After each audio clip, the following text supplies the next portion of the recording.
Thank you for choosing CALISO Corporation for your training needs. This short video clip is presented to introduce you to the new requirements of ISO 14001-2015. The structure and some terminology have been changed to improve alignment with other management system standards. The structure has been changed to align with the common 10-clause high-level structure developed by ISO to ensure harmonization among its many management system standards. It is not the intent of ISO 14001-2015 to imply the need for uniformity in structure. Application of ISO 14001-2015 will differ from one organization to another due to the context of the organization. Therefore, the level of detail and complexity of the environmental management system will vary. There is no requirement to use the terms used in the standard. Rather, the company can use terms that are applicable to their specific organization. The requirement of plan, do, check, act. Plan. Plan what you want to do or your environmental objectives and how you want to do it, the processes. Do. Do whatever was planned. Check. Did things go as planned? And finally, act. How can you improve on what just occurred? Take actions to continually improve the process or the outcome. All ISO management system standards are now required to adopt this structure. Now let's just discuss a few keywords. Appropriate versus applicable. The two words are not interchangeable.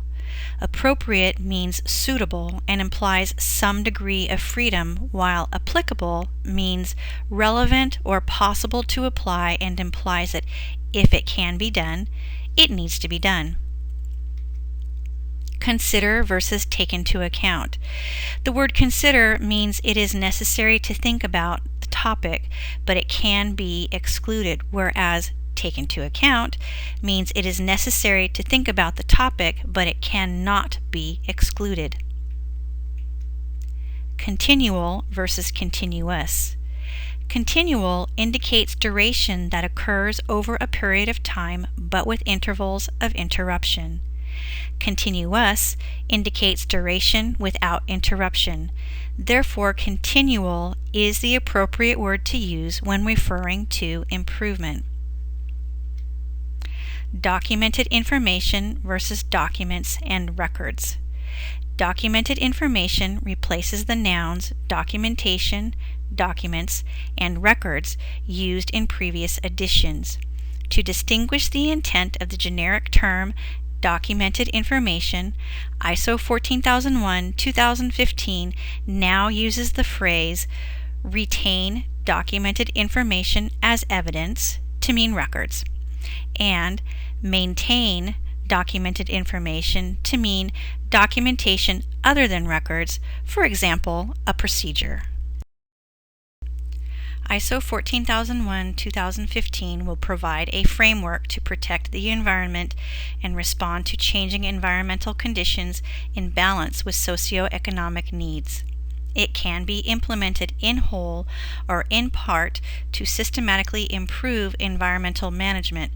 However, claims of conformity cannot be made unless all requirements are implemented and fulfilled without exclusion.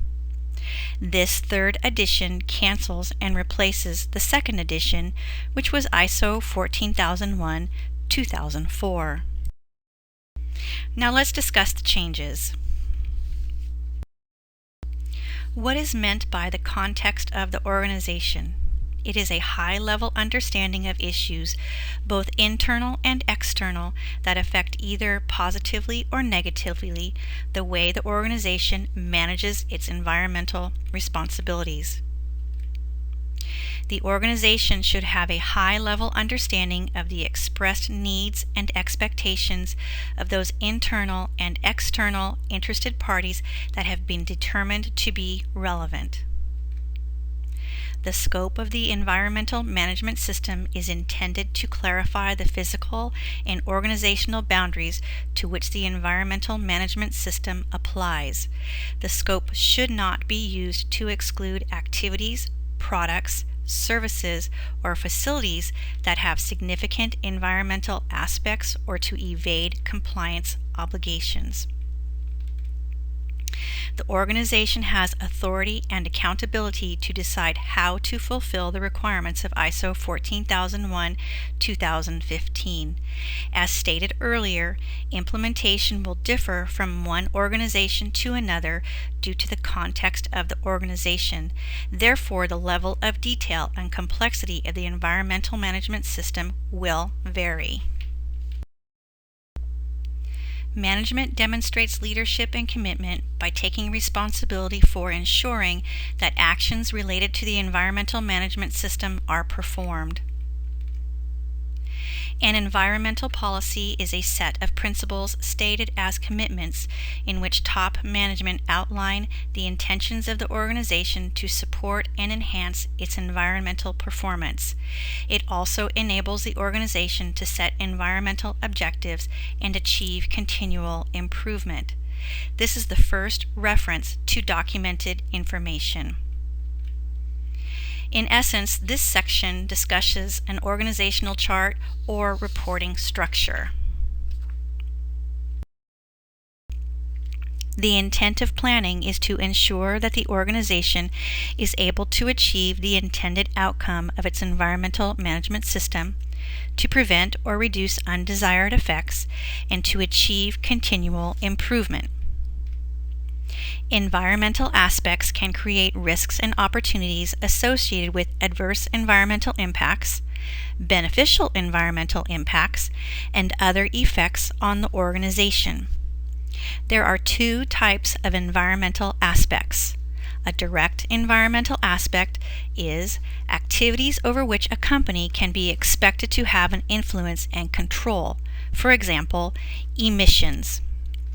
Or indirect environmental aspect is actual or potential activities over which the organization can be expected to have an influence on but no control over. For example, supply chains, customer-controlled aspects, aspects managed elsewhere within the same company. Compliance obligations can create risks and opportunities, such as failing to comply, which could potentially result in a legal action, not a good result, or performing beyond its compliance obligations, which could enhance the company's reputation. That's a good thing. The organization shall maintain documented information of its compliance obligations. The organization plans at a high level the actions that have to be taken within the environmental management system to address its significant environmental aspects, its compliance obligations, and the risks and opportunities that are a priority for the organization to achieve the intended outcome of its environmental management system. Environmental objectives need to be established at various levels of the organization. They need to be communicated to the person who has the ability to influence the achievement of the objectives, and they should be consistent with the environmental policy. A few examples of environmental objectives are: minimize raw material usage, use recycled products where feasible, and safeguard the environment for future generations. When planning how to achieve environmental objectives, the organization has the flexibility to determine what will be done, who will be responsible, what resources are required, and when it will be completed. Top management should ensure that those with environmental management system responsibility are supported with necessary resources. Resources include people, infrastructure, and technology, to name a few. Employees must be competent either by education, training, or experience. The organization shall retain appropriate documented information as evidence of competence. Resumes, training certificates, etc. are acceptable forms of records. Employees must be made aware of the environmental policy as well as their role in achieving the commitment made in the policy. The organization shall determine the way it will communicate and what will be communicated internally and externally. Communication allows the organization to provide and obtain information relevant to its environmental management system, including compliance obligations and recommendations for continual improvement. The organization shall retain documented information as evidence of its communications as appropriate. Documented information is a section detailing document control requirements such as identification, format, review, distribution, storage, and retention. The type and extent of operational control depends on the nature of the operations, the risks and opportunities, significant environmental aspects, and compliance obligations. The organization has the flexibility to select the type of operational control methods that are necessary to make sure the processes are effective and achieve the desired results. The organization also decides the extent of control needed to control outsourced processes, products, or services. The type and extent of operational control is influenced by the impact that particular process, product, or service has on the environmental requirements of the organization. The organization shall maintain documented information to the extent to have confidence that the processes have been carried out as planned. Environmental emergencies are defined as sudden onset disasters or accidents resulting from natural, technological, or human-induced factors, or a combination of these, that causes or threatens to cause severe environmental damage as well as loss of human lives and property. It is the responsibility of each organization to be prepared and to respond to emergency situations in a manner appropriate to its particular needs. When planning emergency preparedness, the organization should consider the most appropriate method for responding, actions to prevent or mitigate environmental impacts, and periodic testing of planned emergency response actions, just to name a few. Some examples of environmental emergencies are earthquake, typhoon, storms, and wildfires. The organization has the flexibility to determine what needs to be monitored as well as the methods and when.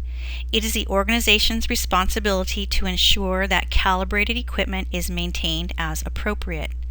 It is also the organization's responsibility to communicate performance information both internally and externally. The organization shall retain appropriate documented information as evidence of the monitoring, measurement, analysis, and evaluation results. Internal audits need to be conducted by auditors that are free from bias and conflict of interest from the areas being audited.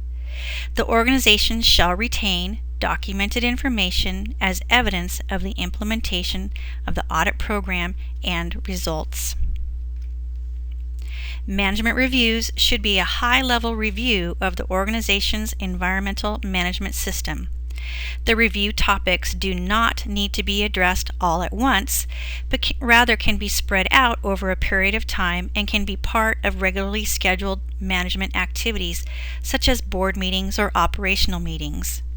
Again, the organization shall retain documented information as evidence of the results of management review. The organization should consider the results from analysis and evaluation of environmental performance, evaluation of compliance, internal audits, and management review when taking actions to improve. When a non-conformance occurs, the organization should react and, as applicable, take action to control it, evaluate the need for action, implement any action needed, review the effectiveness, and make changes to the environmental management system if necessary. If the nonconformants require corrective action, the corrective action shall be appropriate to the potential effects of the nonconformants. The organization shall continually improve the suitability, adequacy, and effectiveness of the environmental management system to enhance environmental performance. We hope you have enjoyed this training and that it has been beneficial. Please feel free to contact us if you have any questions. Thank you so much.